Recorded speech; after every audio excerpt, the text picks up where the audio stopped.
In the name of Allah, who is the most merciful, the most compassionate, the King of the Kings, the Lord of the Lords, and the Creator of all the creatures. Assalamu alaikum.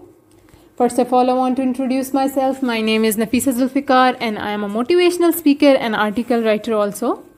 Today, the topic of my discussion is 9/11. First of all, I want to share that what actually happened on 9/11.